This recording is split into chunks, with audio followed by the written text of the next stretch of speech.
നമസ്കാരം. ഇന്ത്യൻ ബാങ്കുകളെ വെട്ടിച്ച് കോടികളുമായി യുകെയിലേക്ക് മുങ്ങിയ വിവാദ വജ്രവ്യാപാരി നീരവ് മോദിയെ കഴിഞ്ഞ ദിവസം ലണ്ടനിൽ വെച്ച് അറസ്റ്റ് ചെയ്തത് അതിനാടകീയമായിട്ടായിരുന്നു എന്നാണ് റിപ്പോർട്ടുകൾ. ഇതുപോലെ തന്നെ ഇന്ത്യയിൽ നിന്നും കോടികളുടെ വെട്ടിപ്പ് നടത്തി യുകെയിലേക്ക് മുങ്ങി അവിടുത്തെ പോലീസ് സ്റ്റേഷനിൽ ഹാജരായി വീട്ടിൽ പോകാൻ കാത്തിരുന്ന മോദിയെ കുടുക്കിയത് ഒരു ബാങ്ക് ക്ലാർക്കാണെന്നാണ് പുതിയ റിപ്പോർട്ട്. ലണ്ടനിൽ ഒരു ബാങ്ക് അക്കൗണ്ട് തുറക്കാനിരിക്കുമ്പോഴാണ് മോദി പിടിയിലാകുന്നത്. റദ്ദാക്കിയ പാസ്പോർട്ടുമായിട്ടാണ് നീരവ് മോദി ബാങ്ക് അക്കൗണ്ട് തുറക്കാനെത്തിയതെന്ന് ഈ ബാങ്ക് ക്ലാർക്ക് കണ്ടെത്തുകയും അത് പോലീസിൽ അറിയിക്കുകയും ചെയ്തതോടെയാണ് മോദി കുരുക്കിലാകുന്നത്. നീരവ് മോദിയെ മാർച്ച് 29 വരെ റിമാൻഡ് ചെയ്ത് കസ്റ്റഡിയിൽ വയ്ക്കാനാണ് കോടതി ഉത്തരവിട്ടിരിക്കുന്നത്. അതായത് കൊട്ടാര സദൃശമായ മണിമാളികകളിൽ ആഡംബര ജീവിതം നയിച്ച മോദി ഇനിയുള്ള 9 ദിവസങ്ങൾ ഒറ്റമുറി ഇടുങ്ങിയ സെല്ലിൽ കഴിച്ചു കൂട്ടേണ്ടി വരുമെന്ന് ചുരുക്കം. വിജയ് മല്യക്കെതിരെ നിയമ നടപടി സ്വീകരിക്കുന്ന കാര്യത്തിൽ ഇല്ലാത്ത ധൃതി നീരവ് മോദിയുടെ കാര്യത്തിൽ ഉണ്ടായത് എങ്ങനെയെന്ന ചോദ്യവും ഇതേ തുടർന്ന് ശക്തമായിട്ടുണ്ട്. പോലീസിന്റെ ഈ തന്ത്രപരമായ നീക്കം നീരവ് മോദിയെയും അദ്ദേഹത്തിന്റെ ലോയർമാരെയും അത്ഭുതപ്പെടുത്തിയിരിക്കുകയാണ്. ഒരു ദിവസം പോലീസ് സെല്ലിൽ കഴിഞ്ഞതിനെ തുടർന്നാണ് നീരവ് മോദിയെ വെസ്റ്റ്മിൻസ്റ്റർ മജിസ്ട്രേറ്റ് കോടതിയിൽ ഇന്നലെ ഹാജരാക്കിയത്. തുടർന്ന് നടന്ന വിചാരണയിൽ നീരവ് മോദിക്ക് ജാമ്യം നിഷേധിക്കുകയും ചെയ്തിരുന്നു. തട്ടിപ്പ് നടത്താനുള്ള ഗൂഢാലോചന, ക്രിമിനൽ പ്രോപ്പർട്ടി മറച്ചുവെക്കാനുള്ള ഗൂഢാലോചന തുടങ്ങിയ 2 ചാർജുകളാണ് നീരവ് മോദിക്ക് മേൽ ചുമത്തിയിരിക്കുന്നത്.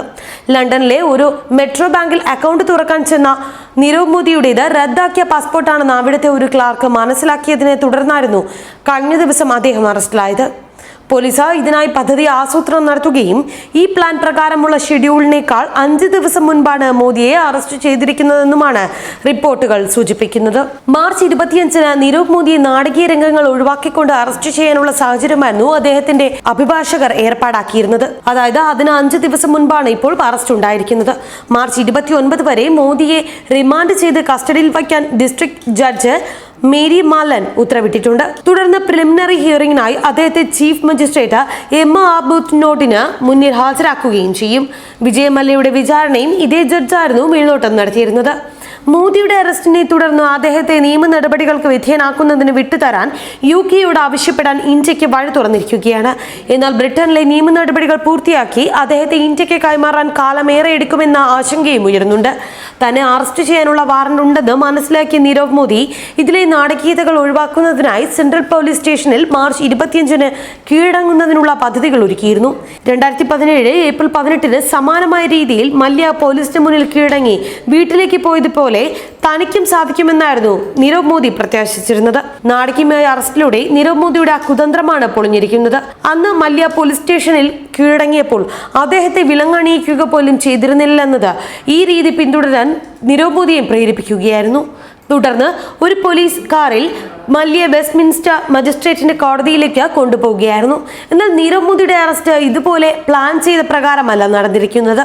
മറിച്ച് യൂണിഫോം ഇട്ട പോലീസുകാരെത്തി ലണ്ടനിലെ ബാങ്കിൽ നിന്നും മോദിയെ വാഹനത്തിലേക്ക് പിടിച്ചു കയറ്റുകയായിരുന്നു.